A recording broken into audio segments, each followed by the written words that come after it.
right? Mm. They don't feel like they are the only person going through this, because the only way we are really only going to get through life is, being together.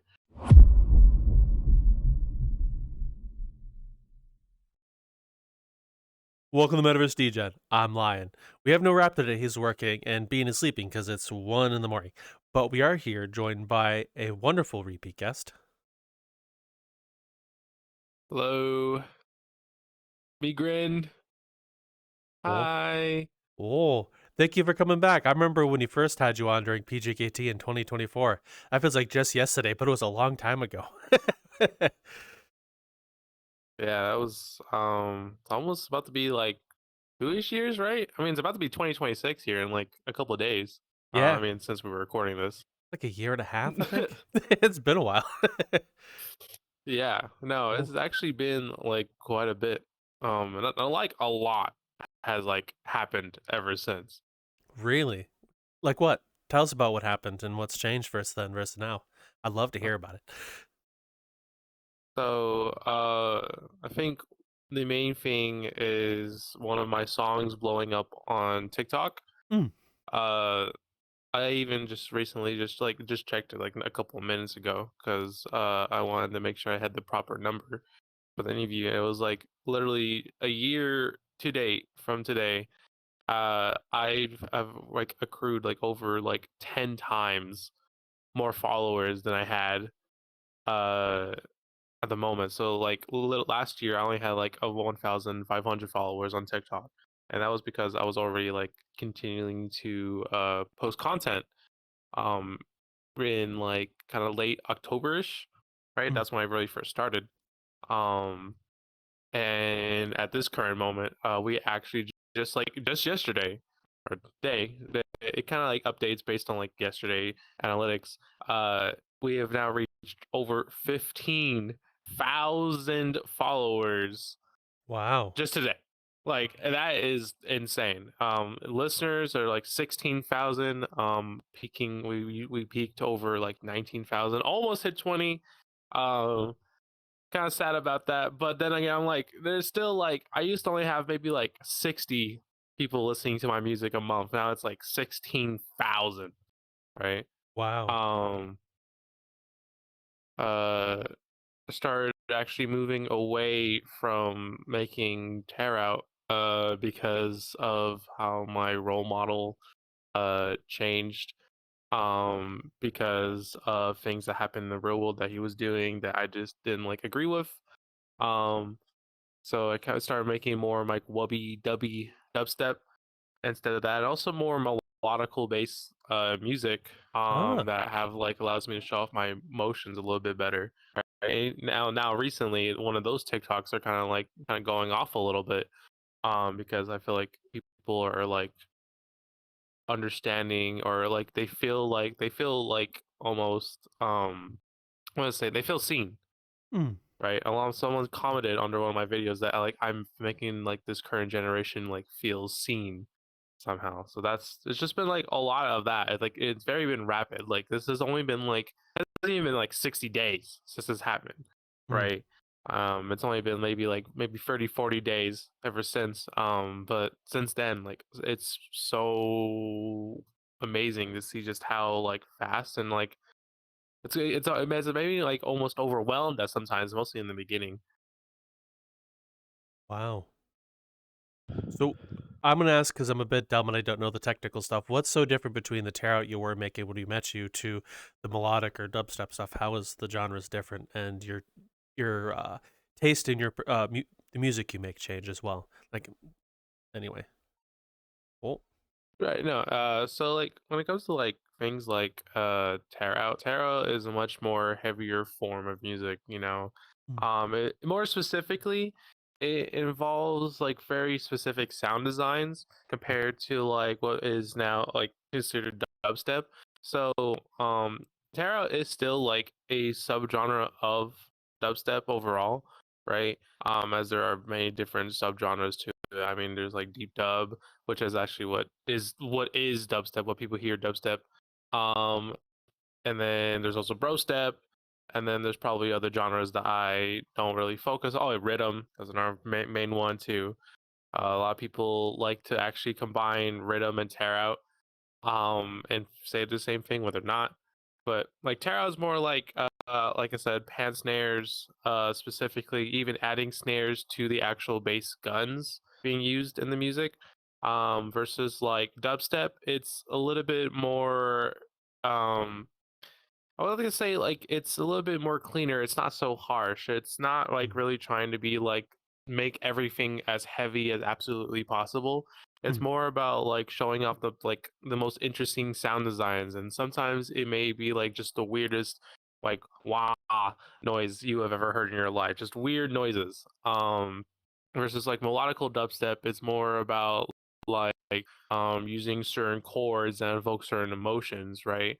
mm, And like different keys, and making like it's all like almost like orchestral even. mm, Like it's very like it makes sure that every single element has this way of feeling emotion. When people hear a piano, they can think of it as like very sad on certain keys, or very happy.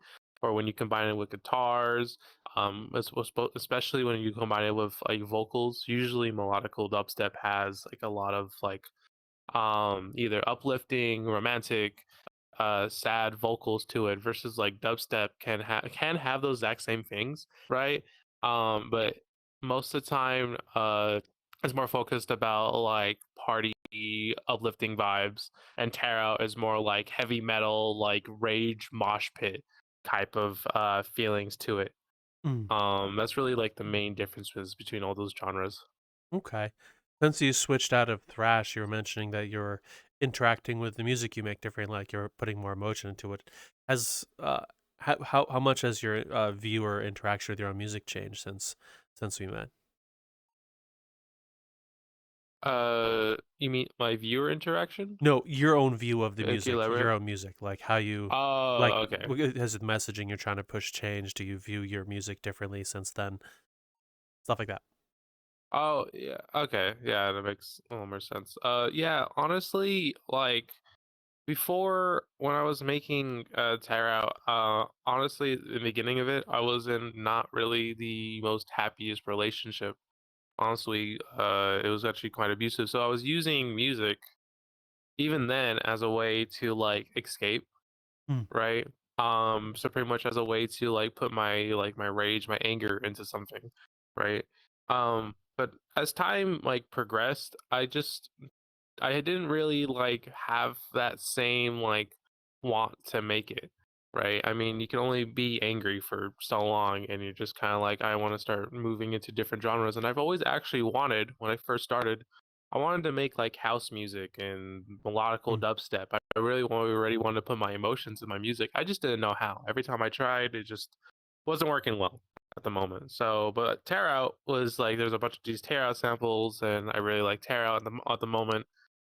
So I was like, okay, you know what? I'll make tarot. Just trying to like just learn how to make music at the moment, mm, and that takes like a lot of time. Like I remember even listening back to my older tracks. It's really hard for me to even listen to those tracks anymore, because it just like the mastering isn't good, the mixing isn't good, the sound design, sound design's okay, right? But also like a lot of it wasn't really like specifically like my own that I've created. I was using like bass samples I got from like music mm, packs. And there's this technique called layering, which is when you add all these samples on top of each other, and then you bounce it and make it a whole new bass, right? So it's like three new different basses, and you take certain elements from it, right? You take it mm, like maybe like the sub from this bass, and you like the mids from this bass, and the highs from this bass, and then you combine those three, you bounce them, and then now you have this whole new bass gun. But like I now it's I'm not too focused on making sure that it sounds good. More, I'm now focused on making sure that it sounds like me. mm, It's okay that the sound isn't maybe like the absolute best that I was specifically looking for, right? But I'm trying to be always like as authentic as possible, and I still use samples. Like mm, very often in my music, I still very much still use samples. I'm not against using sampling at all mm, right? But most of the time, I'll pitch it up I'll speed it up, or pitch it down, or layer them on top of each other. It's kind of like make like almost a chorus. You use them to change the keys, so you have like this different feel to it. There's like actually like hundreds of techniques that you can do to make like a single sample sound completely different to like everybody else.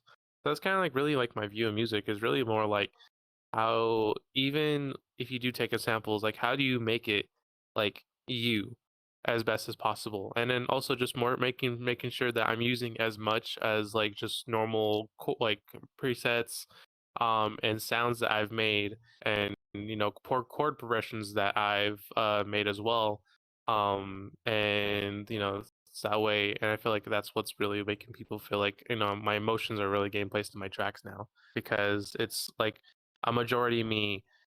And even as I'm making the tracks, so based on how I feel, it changes it. So that's really like my main focus now when it comes to my music. Okay.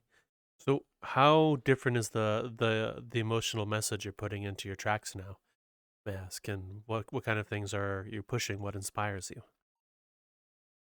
So these two main melodical tracks, I got more coming, Mm, and I'll get to those in a moment. But the main two that's come out this year, since I really kind of like started making more melodical bass music. Um, so the first song I made, it was called "Meant to Be Here." And this was like maybe like middle-ish of the year. Um, it sounds kind of like ironic as like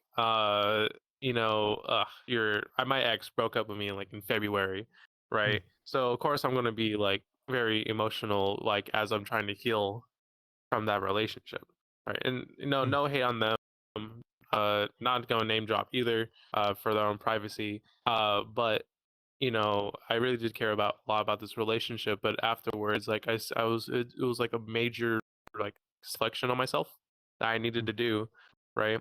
And the song I created was meant to be here, and it was based around this specific emotion and a specific want that I needed of like wanting to feel like I was supposed to be exactly where I was at. It's like that emotion of lost. Like you're lost. You don't know where you're mm, supposed to go. There's like 100 million paths that you can take.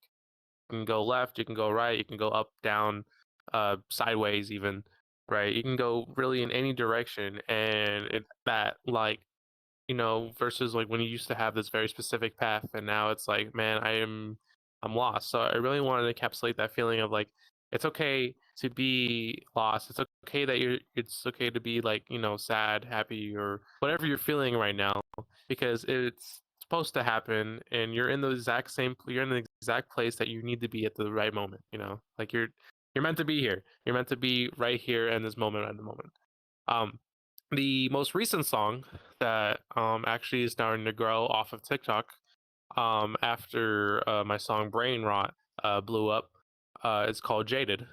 And mm, that is actually a much more darker tone to it, even if it has like a more like it's like very like happy sounding. In reality, it's really like super dark because it's based off of childhood depression, mm, right?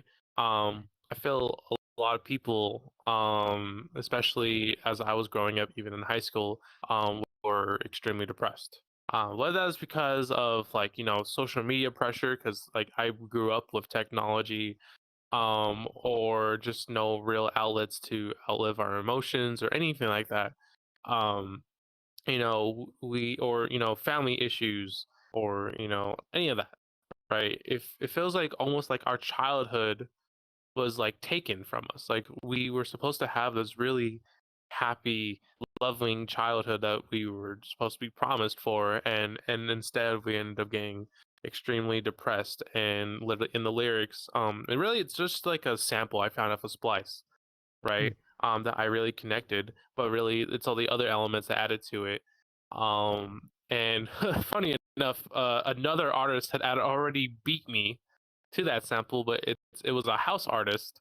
Um, and I said I don't listen to house. I didn't know it, and then it was when I was playing a show, that someone brought it up that they uh, that they were like, "Oh, you did a remix of the song Jaded." I'm like, You mean the song I made? Is like no, like there's actually a song. He pulled it up on Spotify, and it's like some house artist Mm. uh that I've never heard before. No, not hating on them, but it's like, ah, dang. Like I know the sample's already been used, and now I was gonna, if I was worried I was gonna work with a copy, but even then, it's like it's still completely two different songs, right? Mm. And I really wanted my song to really focus on like, it's you're too young to be sad. And I very like made sure to emphasize like too young to be jaded, too young to be sad. So and really like I'm trying to move on to those different themes when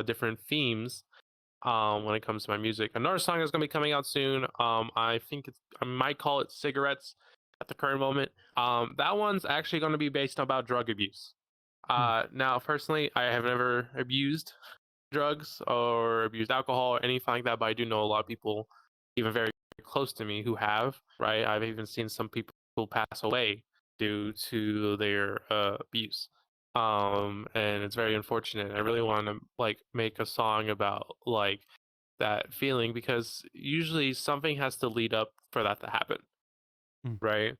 Because it's really an escape, just like anything else. And I'm really trying to encapsulate that feeling into escape. Another one's about like me wanting to like get away from like my current fate. That one's really like kind of like really in like heavy development. So it's not really well made. It may change in the future. But that one's really focused around like take me away from this moment, like all this pressure, all this all this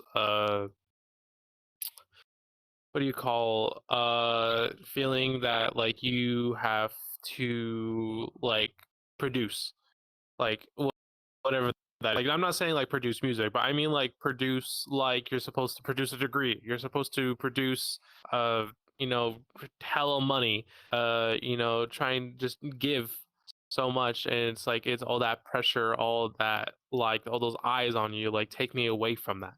I want to try and make a song that kind of really like focus around that at the moment. So I'm really like having all these different emotions I've felt, that I've like really experienced, and really like give that um like chance for other people to feel like they aren't like alone on this, Mm. right? And it's clearly working. I actually the not that long ago, I was like working. I was working. I work at Panda Express. That's what I do at the Mm. current moment. And I'm a college student, and I was on my break, and I checked my phone, and I get this comment, and it's really really vague, right? But it was like a comment, like, so the person, they tagged an account that didn't exist anymore, right? Mm. And in this comment they were saying like you know somehow or some way, like they felt this person was like in my song, like as not like literally in my song, but like they felt like this song was a perfect encapsulation of somebody, right? Mm. And I was, it was very vague, but it did actually have like a suicide based like undertone to it. So Mm. I asked if their person was like comfortable, like, are you comfortable like sharing like what happened? And truth be told, yeah, it's somebody who had committed suicide like a year like prior, and they said that like they felt like when listening to my song, they felt like literally that person was like dancing to it, and like it was almost like like almost a like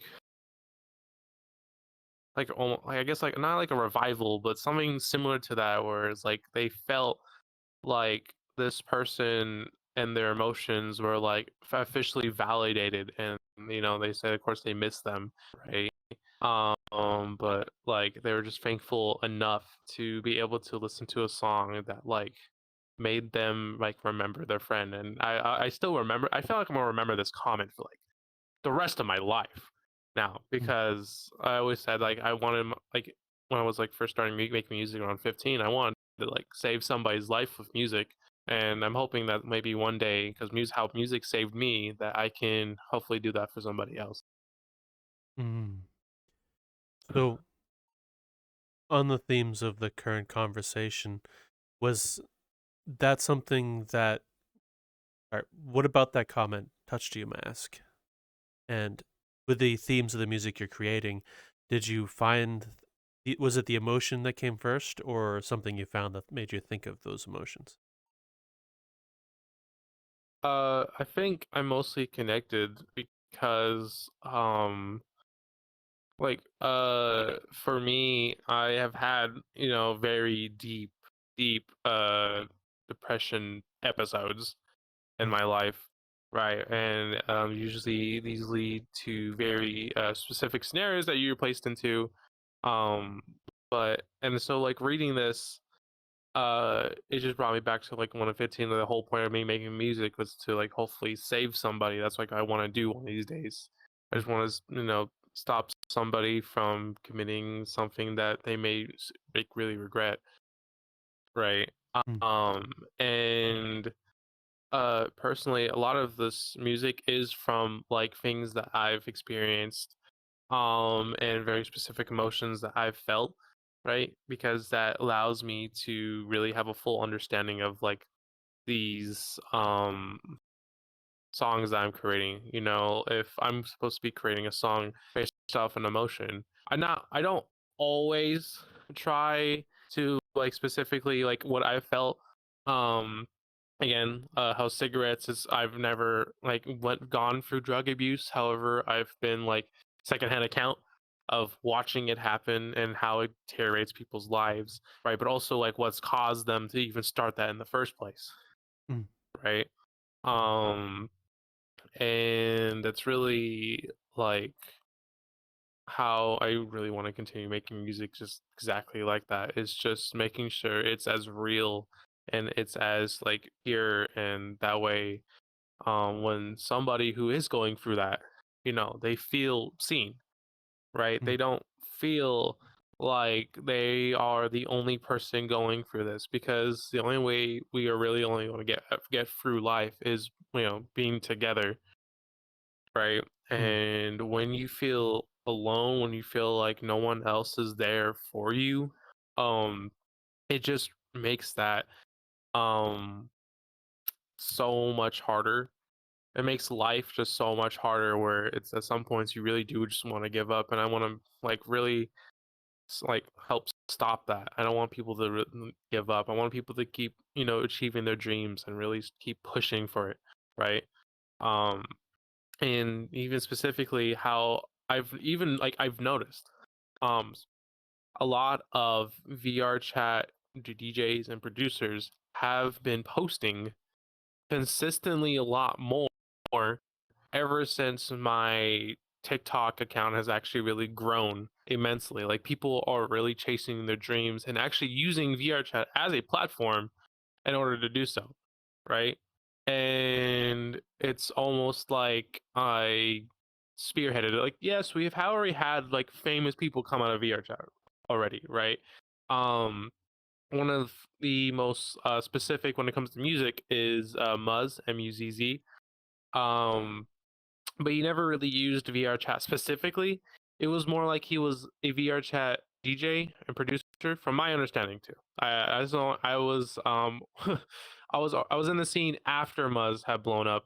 From my understanding, it was more of a focus of like he just happened to be like a DJ in VR chat at the same time as his music literally went off. mm, Versus for me, I'm using really using VR chat and my likeness of my avatar, because luckily I actually own 100% of it from this commission, right? So all of it's mm, custom. I always get those questions like where I got my avatar. Is like, no, this is a commission. So I own all intellectual property of his avatar, which is like amazing, right? Uh, but also like I'm really using specifically VRChat and the likeness of my avatar to really platform myself, and mm, that's giving like a lot of new artists like hope, right? Because for like the longest time, artists didn't feel like VRChat was like actually like a proper platform, you know. he was like, okay, like it's kind of cool, but really, just like most like DJs and most producers really can't like really expand out of that, right? They can't really use it to expand themselves. But recently, this is actually causing like real life changes. Ever since my TikTok blew up and I had that one song go off, right, which is really like created insane momentum for me. I've actually started producing like not like a lot, but a pretty good actually income from Mm. my music. Wow. And that has always been like a really big discussion, like how do artists in the scene make money, right? And clearly this is the way that it's going to be happening, is that they start producing, they start posting on TikTok, they start like promoting it, and over time, like really it's their music that's actually going to really give them the income that they're like looking for, versus trying to like sell tickets, which is you can't do on VRChat at the current moment. Mm. So really it's kind of interesting to see me like and see myself spearheading it at the moment, like, and I really hope that more artists and more producers do come to VRChat. Like, even the longest time, like people outside of it, and I've noticed this too, where they thought that it was actually really cool. They didn't think like, oh, VRChat cringe, Mm. right? I mean, you would think that, right? You would think like, oh, they think it's cringe. You at the current time when I first started, it was like Uganda Knuckles. That was like the big meme at the current moment. But like as time and time progresses, VRChat is actually starting to see like an actual legit platform for artists. And it's not just like every once in a while, like for example, I think probably like one of the most famous people in VRChat is like Fillion, the Twitch streamer, Hmm. right? At the current moment. Yeah. But I think it's starting to really expand to that. And I hope as time progresses, and I continue as an artist, I can really um just more VRChat based artists will come out. Um and I'm already trying to like platform a couple at the current moment with usually like collabs with my music, right? And really trying to help people get their like foot through the door, right? Because that's Mm. usually like the hardest thing, is just to get started. But once you get started, it's just riding that wave for as long as you can. Mm. I have seen some real life artists come through, at least heard of anyway. I was talking with Bobby J from Baptism, and they were telling me before that they were reaching out to artists on the outside to play in their own venue, and they also have a label as well where they're helping promote people and from VRChat as well. So I have seen that, and I think Muzz was an artist outside of VRChat that came here, I believe, and he started a club, if I remember have my information correct. I think I feel like from my personal experience, I think he was already here.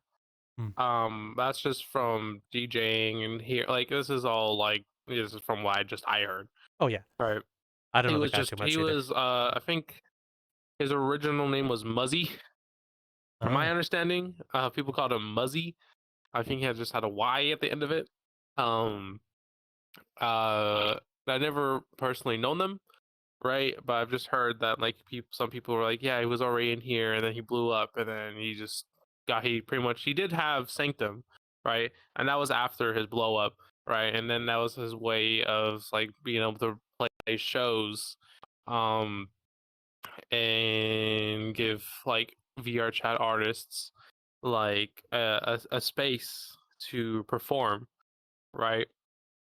But it doesn't really translate that well outside. Like, the VRChat rave scene is like it's like a box, Mm. right? And everyone's in that box, but it's a tiny box. And everyone knows each other, right? Mm. And like yeah, you will like when you play more shows in the VRChat rave scene, you will be like in that box. It's as much as any community, really, Mm. right? Where you show up in this one specific space. However, it doesn't really expand upon that. Like people outside of the rave scene don't really um there isn't really much growth after that. It's like it's just people like in that community just know each other, right? Versus like it's like a small box inside a really really big box.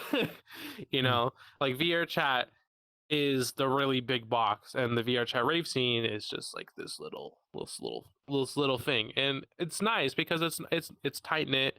Everyone knows each other. We're very keen to like if someone's a bad actor, we can get them out immediately, mm, right?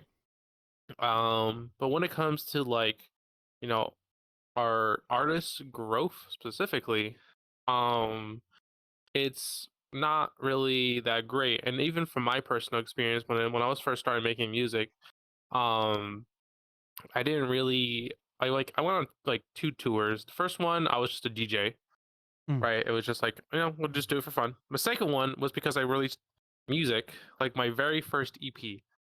mm, That was so long ago. And looking back at it now, right? Um, and even though the tour was kind of like meant for promotion, it didn't really do anything for mm, me as like I didn't really grow as an artist. Like, yeah, I learned communicational skills and it was really fun. But as an artist, I didn't really have any form of growth. And I think that's kind of like the main thing with a lot of artists. If they don't post on TikTok and don't post on social media and don't really try to expand upon that horizon, it's really like you'll just everyone will know you in this one little space, mm, right? And for most people, that's pretty enough. But for like other artists who are like, wanting to achieve a dream, right? To be able to do this full time, quit their job, start making music full time and making a proper living. Like, not like, I'm not personally for me, I'm not like, I don't want to be like rich living. Right? I just want to like live. I don't mind if I can make just enough money off of my music one day to like have some cheap apartment and it just has like a desk, a bed, and like my computer to mm. make music. Like that's it, right? Maybe in a kitchen, in a bathroom, and that's it. Like that's all. That's like the minimum, and that's really the most I really want because I don't know what I would do with even more space than that, right? Because honestly, even now, like a lot of my money I even earn from music just goes back into the music. Like Mm, it's kind of like it just gets funneled in a circle now. And so again, like just performing, not really posting outside of social media, just doing performances. 'Cause, like, yeah, you'll be well known in this little box, and for most people that's good enough. But for like an artist and people who are trying to achieve a dream like of doing this full time, not so much. mm. I think with VRChat specifically, it is a good opportunity to learn and grow in the beginning. Like, for example, you have lots of opportunities to play in as many places as you want as you have are comfortable staying up for going. You have people around you who know what they're doing, whether they're beginning producers or they're well seasoned, will share their knowledge with you and help you grow. Because as you said, the scene in VRChat may be small, but the people here now are willing to help you. So in terms of beginning and growth and becoming growing into the shoes at which you wish to fill, it's a good place to start the journey in a sense. At least that's the way I see VRChat anyway. There is opportunity to grow outside, and if you wish to make a living, you do kind of have to step outside your home you started in. Like the growing out or moving out of your parents' house for the first time. If you want to make it as an adult to live, you kind of have to leave the nest in a sense of the same with VRChat. But it's a great place to grow into where you want, whether it's music or video game design or film, whichever you wish. It's a good place to begin. Hello, friend. I hope you're enjoying the current video. We'd actually like to inform you that we do some other shows and content as well. We have a whole bunch of interviews from the Metaverse Degen podcast, which you can find over in the main YouTube channel or on Spotify. We also do a D&D actual play called Hold My L, which you can find on the same Metaverse Degen network channel as well as Spotify under Hold My L. If you're interested in either of those things, we create other shows and plan on making more in the future.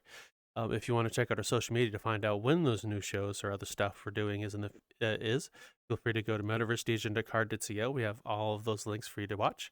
And we also have a Patreon over there as well. where we have been posting the pre-show content for Hold Mile. So whenever like conversation, talk about things, maybe lore or whatever's going on, we post that over there as well. As well as we every once in a while pull stuff back from the vault from episodes long gone that are no longer on the channel. We'll post them every once in a while over there. Like for example, we have the old one where the first ever episode we pulled the Raptor on. But we'd like to give a huge shout out and thank you to those who have supported us over at Patreon, such as Extra Tricks, Rosen, Aliquum, Future Oracle, and Forbidden Zero. Thank you all so much. You're amazing, and enjoy the rest of your video. Yeah, honestly like, agree with that like really heavily. I don't think I would have actually started making music if it wasn't for VRChat. I Mm. didn't even really get back into DJing because it was only because of VRChat, really. Mm. As soon as I turned 18, I filled out my very first DJ application for a club, and then I pulled out my SB3. I haven't really touched for like a year or two, and then just was like, okay, let's start DJing, and figured out how to get it working. And at the time, DJs thought the best thing to do was to not input a stream link. It was just to play music through their microphone. And that's what we thought was like the best because it was the most like non-latency way to show music. Now that we have VRCDN, which is a platform made by Jazzy Senpai that you pay about like $7.50 every month. But it gives you a very low latency built for stream server that you input into VRChat, and that way you have a very low latency stream. So it's only like maybe like 1 to 3 seconds, Mm. right? It's still some latency. I mean, we are still bouncing like audio and video from your internet to their server, and then bouncing it to whatever the person's like listening to, right? So Mm. of course there's going to be latency, but it used to be Twitch was like 30 seconds, and now going down to like maybe from like 1 to 3 to 6 seconds is like an incredible improvement, right? And Mm. still is going to keep going as a day. But yeah, it's like when it first started, like it's great for learning how to DJ, and it's great for like really like getting into that space. Like I'll probably even raving I can give off the VR chat too. Like me like starting to want to rave. But at the time also, I had this issue that didn't really go out to IRL raves. My only really experience of raving was VR chat, right? And that when I did go to my very first festival, that experience was like completely different, Mm. right? And then as I continued in my past relationship, we went to a lot more raves. And even during that time, I was also starting to go to raves solo. Almost recently, been going to festivals solo or sometimes with a group. Most of the time, I kind of just go off on a whim and just enjoy it by myself. Um, but that IRL experience of raving is so different from VR chat based raving. Um, and I feel like yeah, it's great for starting, but if you at a certain point you can only grow so much. And I think that's what I was like really getting at. I think what you're kind of getting at Mm. is that at some point you had to we gotta walk out of your parents you gotta move out and you gotta find your own space, right? So VR chat's great for like being like where you grow and kind of like learn about yourself. But sooner or later, if you know want to take it to that next level, you have to take a step out and start focusing based on how can I connect this to the real world.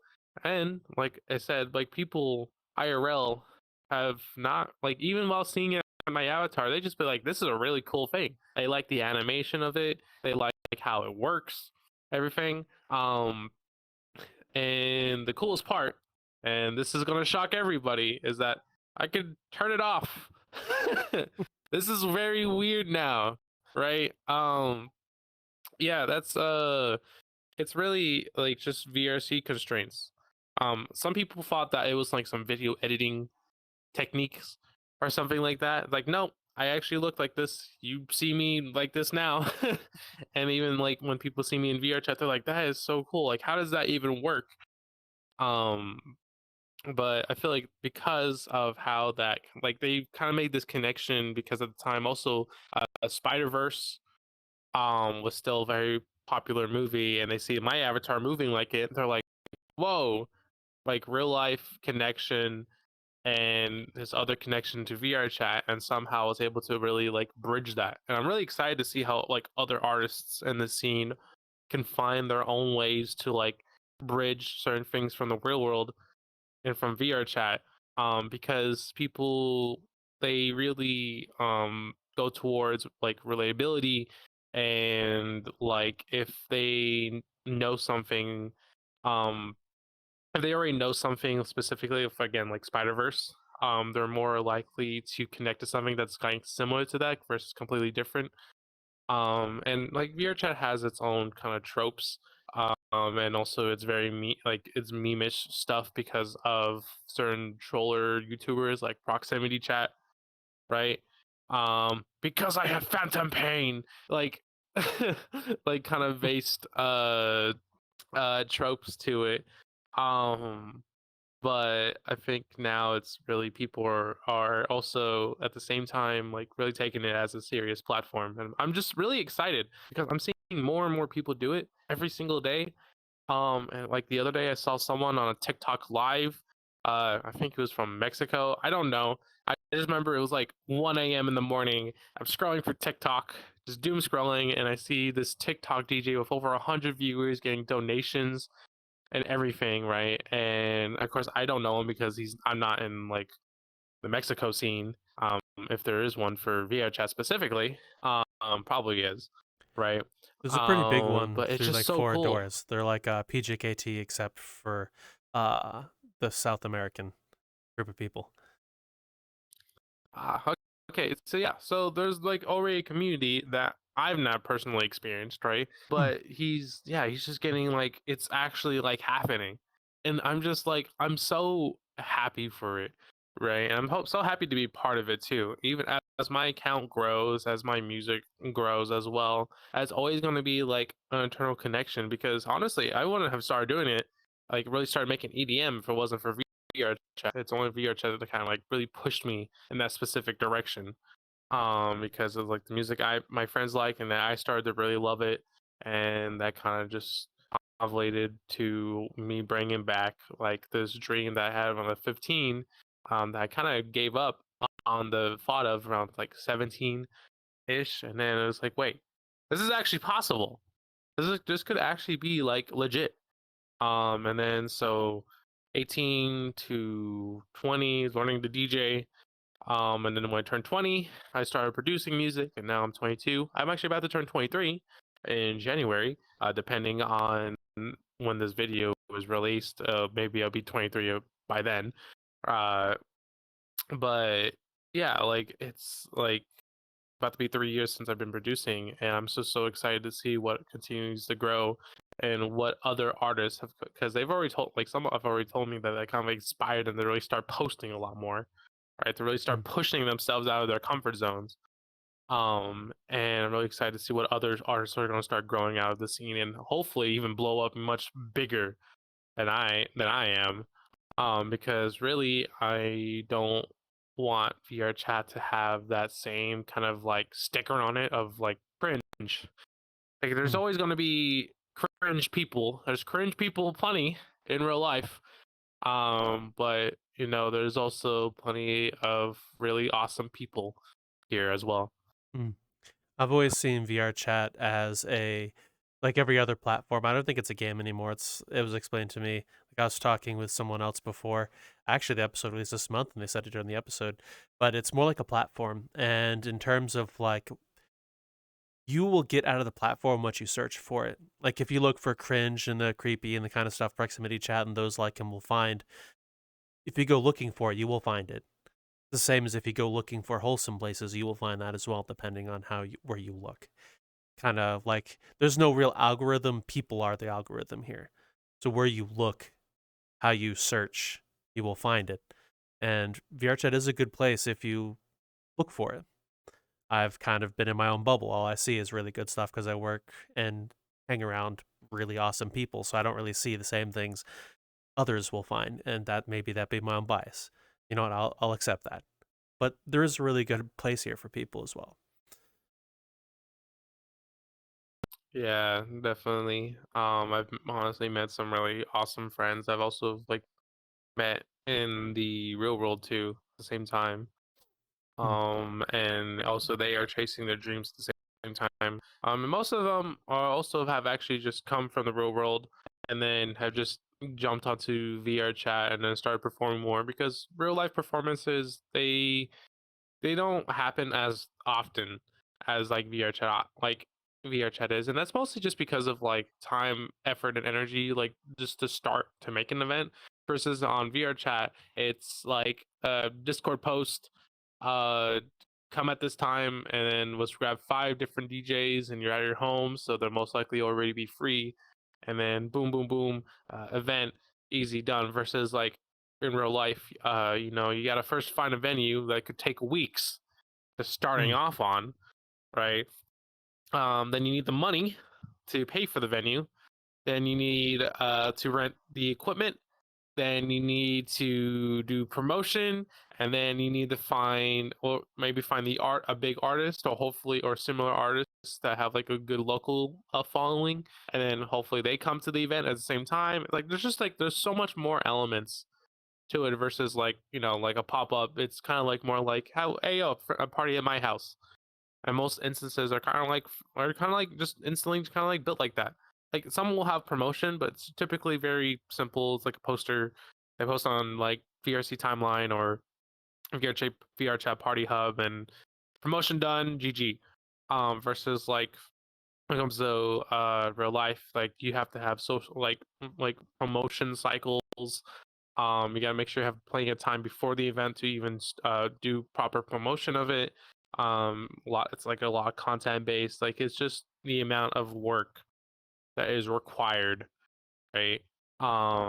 mm, So my friends, they came from IRL to VR chat, so they can end up performing more. And even from my personal experience, I usually when I go to my VR chat performances, it's also kind of like a almost like a practice session for me, mm, because there's no like real stakes. I'm not gonna lose money. I'm not gonna lose following. I'm not gonna really lose anything. Really, maybe besides like an empty dance crowd, which you don't want, but that's like the one thing you can't lose. mm, But it's really like I can kind of like experiment. I can try different mixes. I can see if this works, see if this doesn't. See how people react to certain songs too that I make, right? When I perform one of my own songs and see how that reaction is. How are people feeling emotional? Are they dancing? Are they not dancing? Are they even paying attention?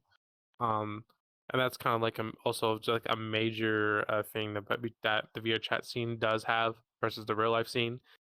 Is that in VR chat you can just turn down the world volume, um, and that kind of like doesn't really help with the vibe because we also have like it's pretty much like almost like still like a normal VR chat instance, not really like a rave instance. Like there's people dancing, mm, right? But it's maybe like 10 out of the 870 other people in the entire lobby who are kind of just like talking and in like their own little social circles versus the IRL scene. It's really like a big jumble, like a little big just pile of people that like across the entire dance floor that are all dancing because you can't turn down the world volume. And since you can't turn it down, you can hear your friends. So you're just like, okay, I'll just start dancing. It's like the only thing you can do, and unless you walk away and walk into like the like chill areas or the bar or something, that's like the only other places that are kind of like built for talking.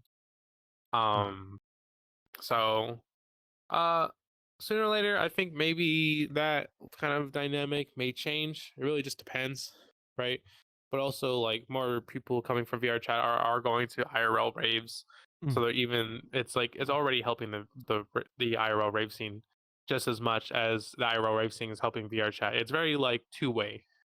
mm, Um and again that those bridges as they connect more and more, it's just going to get better and better for everybody, right? Because not every day are you going to be able to go out and spend money. Like for me, I need to drive like at least an hour and 30 minutes to get to LA. So that's a while. And that costs mm, money, right? It costs money to get there. Um and so I have to spend money on gas. I got to spend money on food because I got to feed myself, drinks, responsibly, of course. And any other friends that also come on along, ticket prices, all that. Whereas the VR chat free, you just maybe you can buy alcohol optional, but you're safe at home. You're not gonna get touched by anybody. Mm. So that's kind of like, if that those connections can really be made a lot more, I really think that we're going to be getting a lot more people from the IRL scene using VR raves as a alternative, right, for when they can't always make it, and it'll be vice versa. For example, there was a TikTok I pulled up just every time I find a really good TikTok, I comment like mythical real pool, not peel pool, mythical real pool. And there's this bar in Las Vegas, right? Mm. And like they had one TikTok that blew up, and it was about like how their bar, because it's like I think it's like a bunch of cosplayers actually. It's called the Millennium Fandom Bar, and Mm. they made a TikTok like, this looks like an IRL VR chat lobby because everyone's kind of like dressed up, everything. They are now making a world in VR chat to help host events. Wow. And I posted, of course, I was like, oh my god, that's super cool. I of course posted onto that TikTok like, whoa, I'm a VR chat DJ producer from VR chat, but I only live like 2 hours from Las Vegas. I would love Wow. to do like an event or something, and they're super down for it too, right? Those type of things. Like there's already like imagine like a bar, all like without even like they know about VRChat but not really being super connected to it, making a specific world just for themselves, Mm. I know of like two in VRChat, so places. they can host events. I know of two other places that are going to. One I've talked with, the one I have not. The big one is Tube. Tube is a real life place over in, I think, England, over in Europe, and they have their own VR chat world as well. And then there's a South African venue, Soda World, run by Is It, and he has his own club that he does portals to from the real life venue into VR chat as well. So you can go to Soda World, and what you see on the cameras for the real life venue is the exact same thing happening here. They'll have VR DJs play as well as real life DJs straight from South Africa playing into the instance as well. So it's a pretty cool thing happening. Yeah, yeah, and it's probably just going to keep happening more and more, right? Mm. Of course, it's still kind of connected to the whole like cosplay and fandom based communities, but I feel like sooner or later it's just going to expand past that, right? And it's going to start becoming like normal, like more other venues that make a lot of money, can make worlds. And it is still against terms of service, but the things about terms of service is that they can always change, right? And Mm. as more and more and more venues do kind of lead into making worlds inside VR chat, it's only going to be like eventual, I think, that ticket prices are going to happen, right? And at the current moment, they don't happen because there's not really any big venues that are really trying to do that, right? And Mm. also, there's just no money in it at the current moment, right? The last time that we really had a really big artist perform in VR chat was Virtual Riot, and that was like specifically in VR chat as Shelter. I remember watching that and be like, "Oh my god, that's so cool." First Shelter set I ever went to was Must Die. Mm. That was really cool too. But besides really that, there's not really much else. So it's really cool to see like actual IRL venues really also trying to make a effort to get into like this VR space, and I think it's only going to keep expanding. Maybe we'll even get like virtual like festivals from IRL festivals, right? Imagine like a virtual Lost Lands at the same time that Lost Lands is happening, right? So you have all these different instances and stuff. Or I maybe not, like they probably could do this too. I actually probably this is probably the most realistic like way I can see even like, because of course VR chat's a business. Like Mm. just like any other, it is a business. They need to make money, right? I think if when it comes to these like really big events, like maybe like festivals, like this is just like theory, right? Because a lot of these festivals they do cost like a lot of money, and if they're gonna put like a whole extra team to make like CGI worlds of the exact same festivals, right? I'm thinking VR chat probably to help with their sales and like pretty much like for everyone to make money. Like they'll probably like VRChat be like, oh, this instance is locked behind VRChat Plus, right? I mean, it technically this is very technical, and this goes really deep about like aged instances, which I'm 100% for. But what I wasn't 100% for was that you had to pay for VRChat Plus. So technically, they're already doing that, right? They're Mm. already kind of like, but even if it's just very minimal, like it's just like you just pay for once, get aged, and then get into an instance, right? But it does seem like they aren't completely against the idea of locking instances behind like a certain paywall. So as we continue to grow, and VRChat kept getting more money, um the scene is going to continue to grow, and these connections between the IRL scene and the VR scene are just going to continue to grow even more with it. So everyone's like growing at the exact same time, and it's like very rapid all this right Mm. now. I mean, VRChat has seen like immense player counts at the current moment. I haven't checked what it looks like at current moment, but I know it's like Mm. well over like 50. I I think believe 50,000. I believe right now the last big cap was like over 130,000 in one day, and or Mm. 130,000 in at one time. And then every New Year's, maybe more than 150. I don't remember. Please quote me on that if you know. But every New Year's they always break a new goal. Like expecting now, like a couple of days from now, when New Year's for 2026 hits, I guarantee you VRChat's going to hit a whole new player count because you got Questmas people buying Quest coming in. You got people who haven't been in VRChat in a very long time coming back for to see their friends on New Year's. So they're going to hit a new player cap every year. Every year they do. Yeah, I'm like just excited. I'm excited to see, and like I said, every year as it continues to grow, it's just going to get better. So sooner or later, oh my god, there goes my body. It wouldn't be VR Editor, if editor, cut that out. I, the editor, um. say no. So I would like to ask you one question as well, because I remember prior to this, you mentioned you've done some real life shows. Would you mind elaborating on them as well? Because it sounds like you've had some experience with it. Yeah, so I've done a couple real life shows. I've mostly done a lot of these blood cave events I did with a friend. His name is Raul. Mm. He hosted them down in LA. But more recently, I've done different collectives. There was one time I drove all the way to San Diego and back on the exact same day, 8 hours there, 8 hours back. Oh no, not San Diego, San Francisco.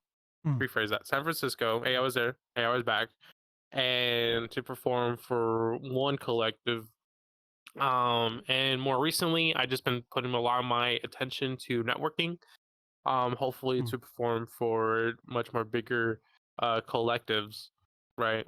And really like also connecting to my more personal local scene. And it was really interesting because not that long ago, I've already people already kind of know me in my local scene a little bit, Oh, right? wow. So that was like already like a really like what do you mean, right? And also most recently I've been getting the I've seen you on TikTok, and I'm like, you seen me on TikTok? Oh God, I'm just kidding. Uh, yeah, no, like it's just I've been getting a lot more of like recognizes, right? And of course, like when it comes to IRL, they don't really like say that they seen me, right? They've like as soon as I tell them like, oh yeah, I'm Grin, they're like, you're Grin, like, yeah, I'm Grin. It's like, what? Like there's like they knew my music, they already knew like my following. They're just like, what do you mean you're Grin? How are you just here? I was like, nope, just here. Um, because I don't show my face all the time. I do show my face every once in a while. Mm. On TikTok. But usually it's because I was recording at a rave and I was just doing some random recap, Mm. right? But yeah, like apparently it really is coming out of VRChat. And like VRChat really is helping me platform as a real life artist. And sooner or later, as time continues, I do see myself performing less and less and less in VRChat to like very minimal as I continue to push into the IRL scene. Not that I'm going to just forget about VRChat because a lot of my current success is due to it, right? So I'm still going to be posting VRChat TikToks that promote my music, but the performances are probably going to go down as I do more IRL performances. But I do have like this idea of like connecting this avatar and making it with visuals, right? So Mm. that branding, that vibe is still the same, and still like familiar to people, Mm. right? As I grow more and more going into 2026. I honestly, from the goals, I only had like a simple goal this year, and that was just like the double my following, which is, that's pretty like a reasonable goal, right? Because as you continue to grow, your momentum also grows at the same time. So naturally, you'll be able to grow even faster. Okay. Mm. Um, and I only had like, I know I said like 1,500, right? So double that would be 3,000. Nope, 10 times better. We increased it by 10 times, right? So I really don't even know like where do I set a goal on that. Like I'm of course I'm just gonna be like, you know what, double it. Was that still as reasonable as it can be? But I really don't even know at this point, as Mm. people still see more and more of my content, and they see it's very fresh to them because a lot of people haven't really seen an artist really try to do it this way. Mostly, I think it's because not a lot of artists are really connected to the VR chat scene in any capacity, so I didn't even know that you could do this, Mm. right? But also it's like, it does cost a lot of money. I mean, there's the trackers, the controllers, the PC, the base stations you have to like, screw into your wall unless you have standalone trackers. Um, and actually, speaking of standalone trackers, there's even a company that wants me to use that may want to send me their standalone trackers as I grow. So I really don't even know what's going to happen in 2026. But what I do know is that whatever happens, um, is that like I'm going to be able to hopefully provide experience to people that can help them like have a place to like express their emotions fully. Mm. So, for those tuning in who may not know, what kinds of things can people look forward to coming from you? Since you mentioned you got 2 tracks you're working on currently, is there anything else people can look forward to? At the current moment, I don't really have any shows planned. Um, besides like more personal like birthday parties, Mm. that my friends are having, and those are really like studio sessions. Really, it really is just the music and consistent posting on TikTok. Um, I'm hoping going into 2026 that I can really actually start like playing more shows, even hosting shows. Um, in the scene, but I feel like that is going to take a lot more time and effort as not only do I grow for social media, which is already helping a huge amount, right? Um, because it helps give me leverage to these venues. Like, hey, there are people who really do want to show up to these shows, and they're really excited for this. Um, and but also like my own personal networking that I'm going to be doing on the side that people don't really see as much. Um, that hopefully going into 2026 that I can perform more shows, and hopefully using the income of that is going to help me grow even more into different shows, traveling outside of my state, playing shows in different states, right? Hopefully performing for my very first festival. Um, but besides that, the only really thing I can honestly guarantee is that there's just going to be more music, and a lot of it. I've practically doubled how much music I'm going to be producing. Before it used to be like every 4 to 8 weeks I drop a song, so it's about like a song a month. A month being like 4 weeks. Uh, now it's every 2 weeks. Every 2 weeks, new songs. So there's at least 24 new songs that are going to come out next year. Wow. Um, and I already have like more than 10 different IDs that I'm working at the exact same time. More collabs with different artists are also going to happen too. And also like I'm just really excited. Also, it'll help show other people like different artists that aren't me in the VR chat scene as well. and also connecting myself to IRL artists who can also help platform it as well. So overall, I think it's going to not only help me, but also the VRChat rave scene uh, as an entirety as we go into 2026, which I'm like super excited for. Ooh. Well, Grin, thank you very much for taking the time to come on and talk with us. It's been an absolute pleasure to hear from you again and see that you're growing. Congratulations, by the way. Thank you, and you too. You're going well. I've seen your interviews. That's the main Thank reason I you. reached out to you because you keep popping up on my YouTube. We keep on posting like a gnat that doesn't go away. Yeah, I keep consistent. Every other day I post on TikTok, so I try my best. I batch record them. I get like 20 days worth of content in a single day, and I'll just edit and use buffered to post them. So that's what I do. Hmm. I do it because I enjoy it. Like, if Degen grows, great. If it doesn't, I'm having fun. Like, that's the way I see it. Like, if it's not the goal, but it's just if we grow, then everyone we've talked to grows. And but in the exact same point, as long as I can still talk with people like you and hear what you've been up to, honestly, I'm content. Honestly, that I relate a little bit. I only like making content so much because it's just not my thing.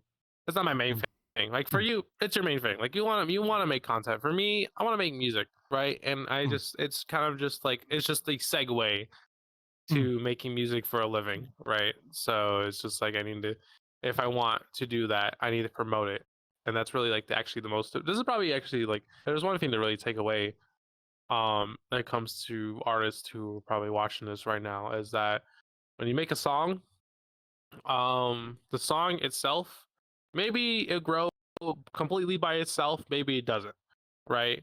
um but what I do know is that what does actually help you grow is the promotion that you do with that song, right? And that will always take you bounds a lot more than you could ever think. So but at the end of the day, and I still remember this like one sentence I got from my ex when we were still dating is that um like, and it was even as I was like starting to grow on social media, just like a little bit, like not a lot, but like making it to my first like 1,000 followers. They always told me that like, remember, don't forget that this is for your music. You're not a content creator. You are a musician. My main goal is to make music and produce it, right? No matter what. mm, And you can't promote music if you don't make it. mm. That's some really good. That's a good thing to keep in mind. So, thank you for sharing that advice. Anytime. Mm. And if anyone in the audience wishes to reach out and find you, where would they go? How would they find you? Go to TikTok at gr1n official, or Instagram gr1n official, or honestly, the best way to support me is to listen to my music on Spotify, and that's just Grin, so gr exclamation mark n. Oh, well, we'll be sure to have all those links for you in the description down below. And as if you're Spotify, we'll actually also have you connected as well, so you'd be able to click that as well as everything will be in the Spotify episode description. So go find that. Click over. As soon as you're done with this episode, click on the connected account, which will be this wonderful gentleman, and go over there and give him a listen. And this will interact with the audience a little bit before we close this out. We'll ask you a question. What is the most memorable advice you've received from someone? You'd like to know. I always enjoy reading those things from you. And we'll do the closeout. It's something that's popped up a few times, but I'll share it again. Never be afraid to start somewhere. You may sound cringe, you may say I'm terrible, you may not like how you sound whatsoever, whether it's music or dancing or whatever you want to do, real life or VR. Just get started. Sometimes the best place to start is just getting your foot in the door. I remember we were talking with a 3D modeler and we asked him what's some advice you'd give someone for someone who wants to start modeling, and they said just mess with the tools first. I could tell you what to do, but if you don't know what the tools do, it'll make no sense. So get started. Use the tools. Break things. Make things. Figure it out. That's the fun part. See you later, folks. See you in the metaverse. I wonder if you can ride the train and go inside the fucking over there. That'd be cool. That would be cool. How big It that wall is, goes though. in there and goes around. Why? And it goes around. Oh, it does. Holy shit. Fuck yeah, it goes fucking around. I don't know where it goes. Like I said, I just got here. I don't know where everything is. Huh. I have to check this place out. Definitely. We're going to have to... There's another one. There's another one I got to show you that it's Oh? called the, yeah, hold on. Another one is called the Cozy Woods. That one's cool. Oh, okay. We're definitely going to check that out, too. There's a bunch we're going to have to check out. Yeah, there's some new ones in.